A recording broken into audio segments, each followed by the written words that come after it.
முருகன் அருளால் முடியாதது ஒன்றுமில்லை. இன்னைக்கு செவ்வாய்க்கிழமை முருகனோட அருளால நமக்கு என்ன மெசேஜ் கொடுக்குறாருன்னு பார்க்கலாம். யாரெல்லாம் இந்த மெசேஜ் பாக்குறீங்களோ கமெண்ட் செக்ஷன்ல முருகனை நினைச்சு ஓம் முருகன் டைப் பண்ணுங்க. நமக்கு முருகனோட மெசேஜ்ல என்ன வந்திருக்கு அப்படின்னா, சில தவறான மனிதர்கள் கிட்ட நீங்க ரொம்ப நல்லவங்களா இருந்திருக்கீங்க, அதனால அதை நினைச்சு வருத்தப்பட வேண்டாம். ஏன்னா முருகனோட பக்தர்கள் ஒவ்வொருத்தருக்குமே அவரோட எனர்ஜிக்குள்ளதான் இருக்கும்ல, அதனால அந்த மனசுல அந்த கருணைன்றது இருக்கும். சில இடத்துல யாராவது ரொம்ப தப்பா உங்ககிட்ட பிஹேவ் பண்ணாலும் அவங்களுக்காக நீங்க நல்லது செஞ்சுட்டு இருப்பீங்க.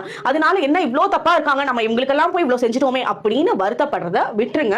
அவங்களுக்கு உண்டான என்ன தவறுகள் செஞ்சாங்களோ அதை அவங்க அனுபவிப்பாங்க. நீங்க எவ்வளவு நல்லது செஞ்சீங்களோ அதை விட பல மடங்கு நல்ல விஷயம் உங்களுக்கு வரப்போகுது. சோ இதெல்லாமே முருகனோட ஒரு கைடன்ஸ்ல தான் நீங்க எல்லாமே பண்ணிட்டு இருக்கீங்க. அதே மாதிரி இந்த டைம்ல தைரியமா இருக்கணும். தைரியம்னா எந்த மாதிரி தைரியம்னா, இப்ப ஜல்லிக்கட்டுல காளமாடு வெளியே வர்றப்ப அதை பார்த்தாலே எல்லாரும் பயப்படுவாங்கல்ல, அந்த அளவுக்கு தைரியமா எந்த விஷயத்தையும் நீங்க நினைச்சு பயப்படாம இதை செய்யணும்னு நினைக்கிறீங்களா செய்யுங்க.